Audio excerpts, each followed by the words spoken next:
Você já parou para pensar que a escola que a gente conhece hoje nasceu de um modelo criado há mais de 2 séculos? Gente, 2 séculos é bastante coisa, né? Então, esse modelo que funcionava bem para aquele tempo, será que ele ainda atende às necessidades do século XXI?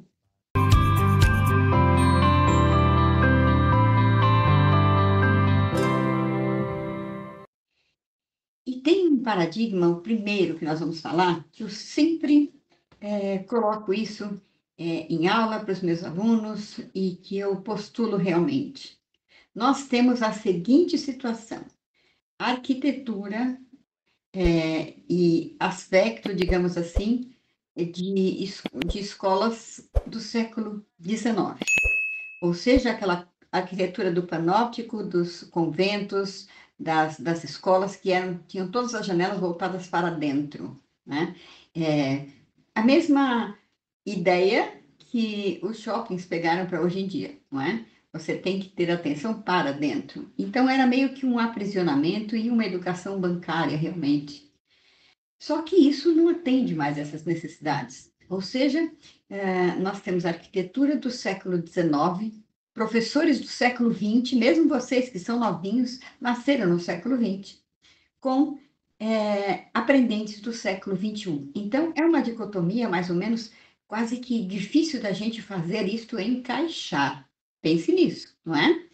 Porque são 3 séculos de paradigmas funcionando. Muito bom, eu sou a professora Cecília Góes e hoje eu quero conversar com você sobre um tema essencial: a mudança de paradigmas na educação. Esse é um trecho do meu livro Educação e Evolução, que será lançado no finalzinho de setembro, no máximo começo de outubro, pela editora CRV de Curitiba. E eu acredito que esse debate pode transformar a forma como nós enxergamos a aprendizagem. Isso se faz bastante necessário, e eu diria mais do que isso, né? É, mandatório, imperativo, imprescindível, né? Então, assim, será que, com certeza, você já percebeu que muitos dos modelos educacionais que nós usamos hoje foram criados, como eu disse anteriormente, há mais de 200 anos?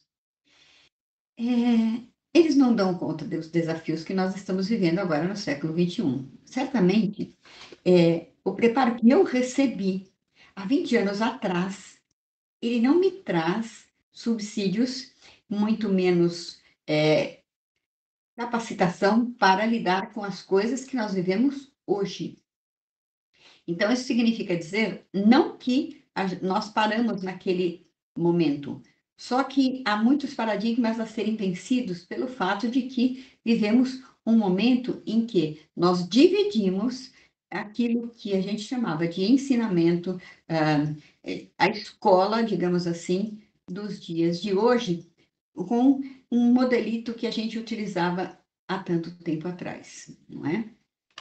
Então, estamos falando de século XXI e já estamos há 25 anos dentro dele. Então, sobre esse paradigma tradicional, a escola era um espaço de transmissão de conhecimento. Ó, que você já está pensando no Google aí, né? Porque a transmissão de conhecimento não é exatamente aquilo que vivíamos há esse tempo atrás. O professor era o centro e o aluno era simplesmente um receptor. Dava-se uma grande ênfase à memorização, à disciplina rígida e à padronização, ou seja, memorização. Se, abrimos agora um leque aqui, se a memorização é tão valorizada, o que, que acontece? A memorização mecânica não traz aprendizagem. Você simplesmente memorizou aquilo, vamos supor que para prestar um vestibular, para prestar um concurso público, então você memorizou uma série de coisas. Depois que você entrou, aquilo não faz mais sentido, então você deixou na memória de curto prazo e aquilo vai embora, como se fosse uma agenda, não é? Aquele compromisso que eu tinha hoje, por exemplo, de começar a gravar a tal hora, ele já passou, porque eu já comecei a gravação. Então, este esse saber, esse compromisso já foi, já está sendo cumprido. Então, aquele aviso, aquela agenda das 9 horas da manhã, já não tem mais sentido para mim. Foi uma memorização mecânica que eu virei a página da agenda e segue a vida, né?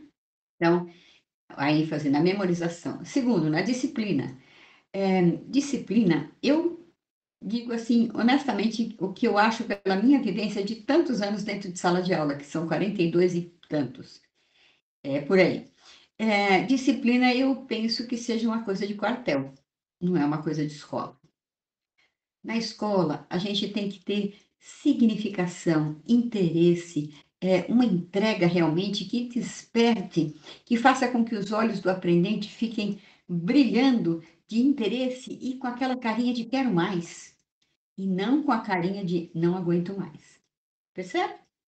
Então, assim, batalhar para isso. Então, temos que ter, se tem significação, se eu conecto com o outro do ponto de vista do seu emocional também para além do cognitivo, eu estou trazendo esses aprendentes para mim. Eu estou trazendo para um saber comum em que não sou só eu que ensino. Há um ensinar e aprender numa via de duas mãos em que todos aprendemos. Então, não há ninguém que saiba tão pouco que não consiga ensinar, nem há ninguém que saiba tanto que não precise aprender mais nada. Isso não existe, né? Então, essa disciplina ela é muito relativa. Vamos entender, ao invés de usar esta palavra, vamos para a palavra significação, para a palavra conexão, acolhimento, empatia. Todas essas coisas podem substituindo esta palavra. E aí vocês podem dizer assim: nossa, mas os problemas dentro de sala de aulas, eles estão muito complicados. De fato, o que nós conhecemos, o que nós sabemos, para o que fomos preparados, não funciona neste momento. Então, eu não trago exatamente uma receita pronta, porque cada momento é um momento. O que eu digo é, temos que derrubar alguns paradigmas para que nós possamos conquistar outras formas em que nós nos sintamos autoconfiantes para lidar com esta geração que está diante de nós, tendo que fazer uma trajetória escolar minimamente básica e também mudar o paradigma da ideia acerca das profissões que tínhamos há 5, 10 anos atrás. Não necessariamente nós temos alunos que estão em ensino médio pensando necessariamente em ingressar em uma instituição de ensino superior. As profissões estão mudando e há profissões que estão surgindo e outras que vão surgir que nós ainda nem imaginamos. Então, assim, e temos escancarado diante de nós a inteligência artificial.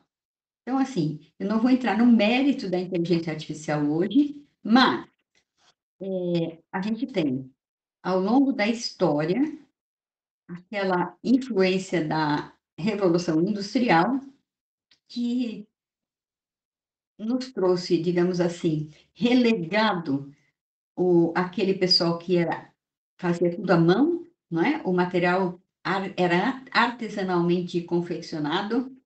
A gente tinha o boticário, né? Não a perfumaria, mas a botica, o lugar onde se fazia as poções, as coisas para as medicações, eram coisas mais naturais. É, o médico era o médico, né? Não tinha o médico especialista, ortopedista na falange do dedinho da mão esquerda. A gente tinha o médico, né? Então, essas coisas não puderam se manter. Então, assim, quanto mais especialidade, melhor.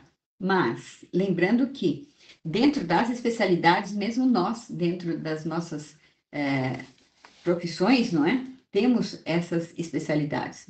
Então, nós temos profissionais mais dedicados, mais especializados nisto ou naquilo. Ótimo, tudo muito bom.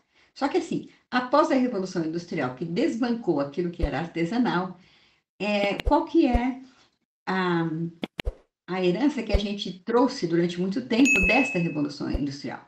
Horários rígidos, as classes organizadas em séries e muita repetição.